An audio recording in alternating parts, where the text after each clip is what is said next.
Hola a todos, yo soy Ramón Lozano, bienvenidos a un nuevo episodio de este podcast donde vamos a hablar de los eventos más relevantes que movieron a los mercados financieros en Estados Unidos en la semana laboral que terminó el viernes 10 de enero de 2025. En la empresa de la semana vamos a hablar sobre Samsung y en la sección educativa vamos a hablar sobre el Consumer Electronics Show.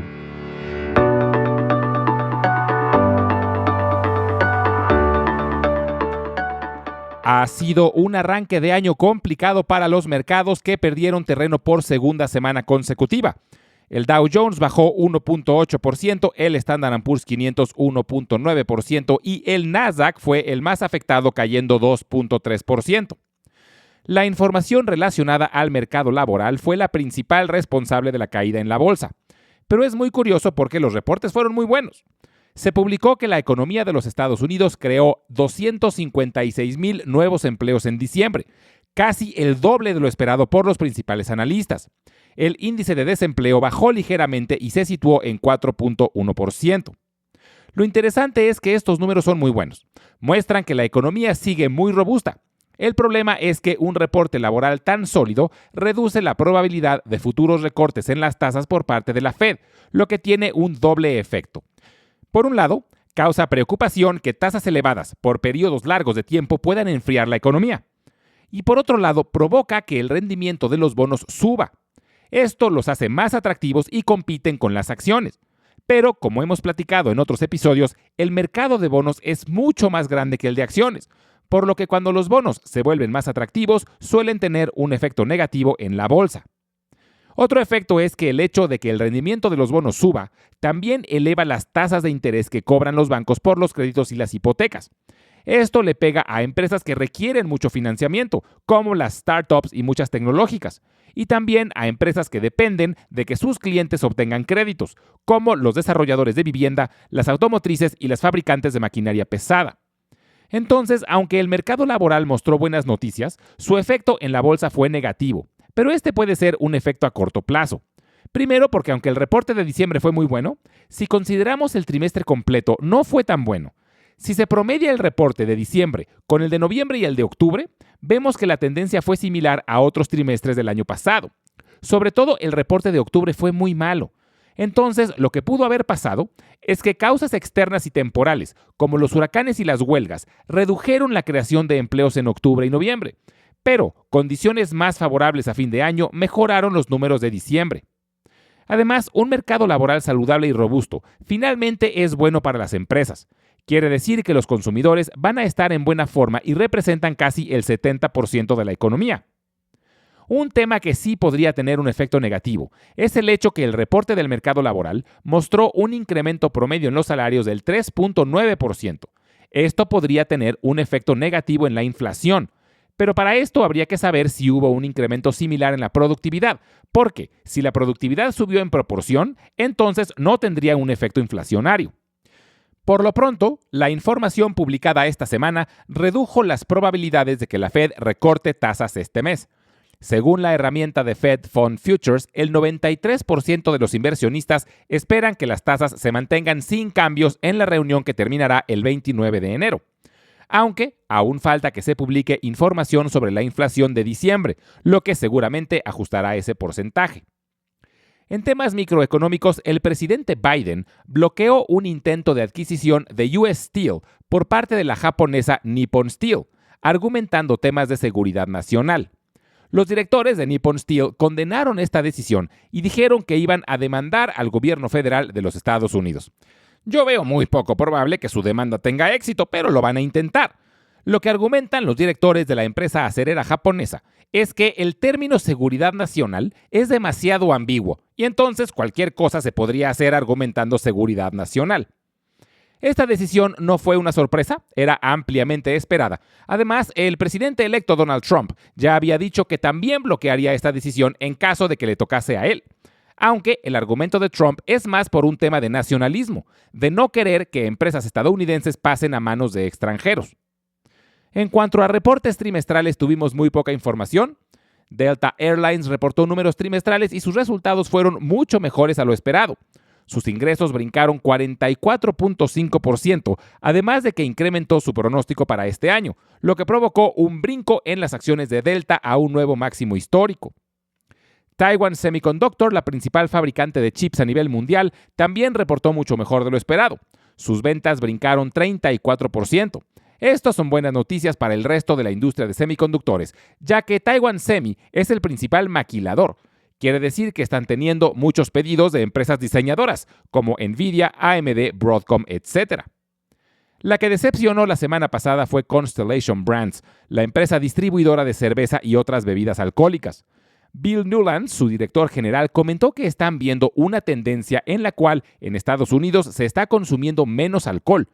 Esto podría ser un efecto colateral del aumento en la popularidad de los medicamentos GLP-1 usados para bajar de peso, ya que han mostrado que además de reducir los antojos por comida chatarra, también reducen los antojos de bebidas alcohólicas. En este tema, también se anunció que el cirujano general de los Estados Unidos, que sería lo equivalente a un secretario de salud pública, emitió una advertencia en la que alertó que el consumo de alcohol puede aumentar el riesgo de desarrollar cáncer y pidió una actualización en las etiquetas de advertencia sanitaria en las bebidas alcohólicas. Esto probablemente afecte aún más las ventas de empresas como Constellation Brands. Durante la semana pasada, tuvo lugar el Consumer Electronics Show, del que hablaremos un poco más en la tercera sección de este podcast. Pero un evento muy relevante durante esa feria fue la conferencia de prensa de Jensen Huang, director general de Nvidia. Huang habló de todas las áreas de la tecnología en las cuales la inteligencia artificial está siendo utilizada, pero también habló sobre la computación cuántica. Hace unos meses, Alphabet, la empresa madre de Google, anunció avances importantes en computación cuántica, que en pocas palabras son computadoras ultraveloces. Esto hizo que muchas startups relacionadas a la computación cuántica, como IonQ, Rigetti, D-Wave, entre otras, vieran sus acciones dar un brinco muy sustancial. Pero la semana pasada, Jensen Huang mencionó que él considera que la computación cuántica está aún lejos de tener aplicaciones reales, según sus cálculos por lo menos 15 años. Este comentario cayó como un balde de agua fría y todas esas startups relacionadas a la computación cuántica se desplomaron.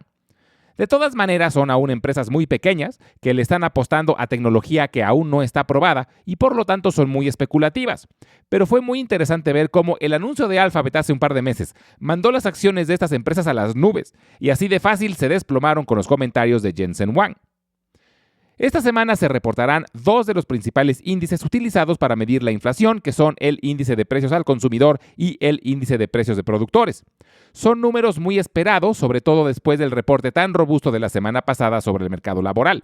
Si vemos que la inflación tuvo un incremento en diciembre, por muy pequeño que sea, prácticamente garantizará que la Fed mantenga las tasas sin cambios.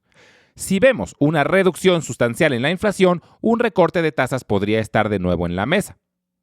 Y oficialmente arranca la temporada de reportes trimestrales. Como cada trimestre son algunos de los grandes bancos lo que la inauguran. Esta semana será el turno de JP Morgan, Wells Fargo, Goldman Sachs, Citigroup, Morgan Stanley, Bank of America y Bank of New York Mellon, además de varios bancos medianos y regionales. También reportarán United Health, J.B. Hunt, la gigante de logística, y SLB, la que antes se llamaba Schlumberger. En la empresa de la semana vamos a hablar de Samsung. Samsung es el conglomerado más grande de Corea del Sur. Está basado en la ciudad de Suwon y aunque es ampliamente conocida como una empresa de productos electrónicos, también tiene filiales en otras industrias como la financiera, la de construcción, la de biotecnología y otros servicios. Los orígenes de la empresa se remontan a 1938, cuando Lee Byung-chul inauguró un pequeño negocio de importación y exportación de productos perecederos, al que llamó Samsung Sanho. La palabra Samsung significa 3 estrellas en coreano. La empresa, que se fundó durante la ocupación japonesa de Corea, inicialmente se dedicó a la exportación de pescado seco, frutas y verduras. Al finalizar la Segunda Guerra Mundial, Corea recobró su independencia y Samsung prosperó. Amplió su actividad a la fabricación de textiles y movió sus oficinas a Seúl. Pero en 1947 estalló la Guerra de Corea. Lee Byung-chul tuvo que escapar de Seúl y empezó una refinería de azúcar en Busan. Posteriormente, abrió una fábrica textil especializada en productos de lana. Samsung siguió creciendo y diversificándose en distintas áreas como la de seguros y las ventas minoristas. Pero su incursión en la industria electrónica en 1969 fue lo que marcó el inicio de su transformación en un titán tecnológico. Samsung Electronics comenzó fabricando televisiones en blanco y negro y pronto expandió su línea de productos a electrodomésticos como lavadoras y microondas. La década de los 80 fue crucial para Samsung cuando apostó por el desarrollo de semiconductores, un movimiento estratégico que le permitió dominar el mercado global de chips en las siguientes décadas. En el siglo XXI, Samsung se consolidó como líder en tecnología de consumo. Actualmente es líder en el desarrollo de televisiones y electrodomésticos inteligentes, es el segundo lugar en teléfonos móviles después de Apple y el segundo lugar en manufactura de chips después de Taiwan Semi. Además de que sigue diversificando su portafolio e incluyendo desarrollos en construcción, defensa, biotecnología y más.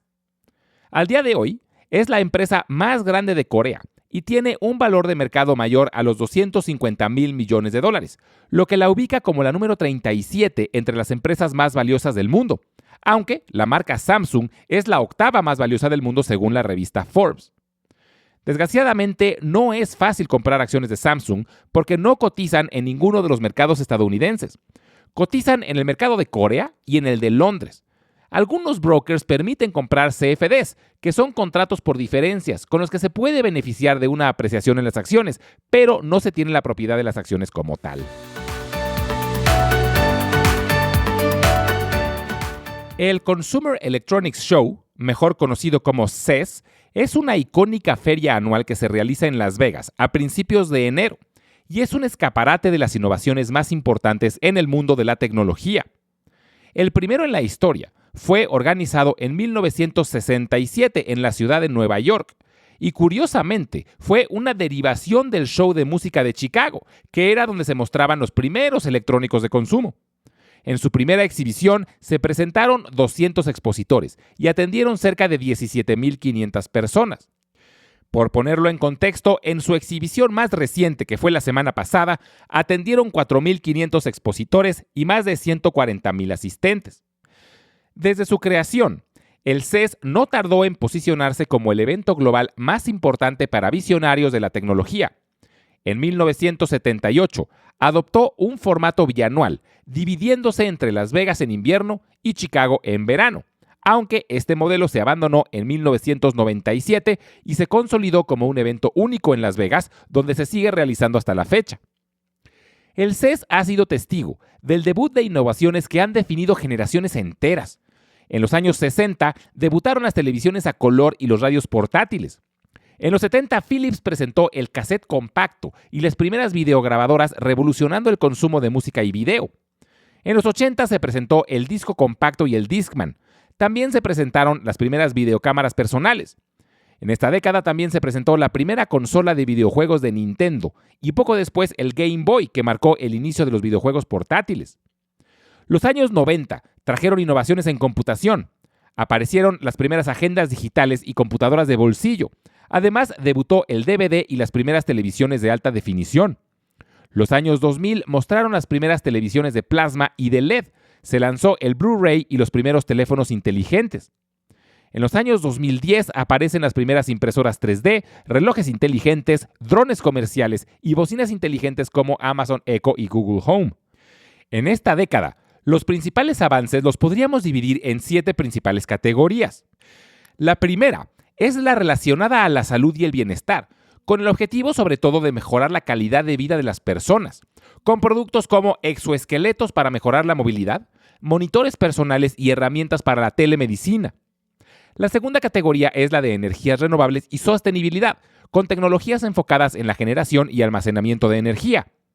La tercera categoría es la de realidad aumentada y telepresencia, que tomó mucha relevancia debido a la pandemia. La cuarta es la relacionada a hogares inteligentes, con electrodomésticos inteligentes y dispositivos de todo tipo diseñados para mejorar la experiencia dentro del hogar. La quinta es la de vehículos autónomos. El enfoque de la industria automotriz en esta feria ha pasado de centrarse en la electrificación de los vehículos a un posible futuro con autos autónomos. La sexta categoría es la relacionada a los robots.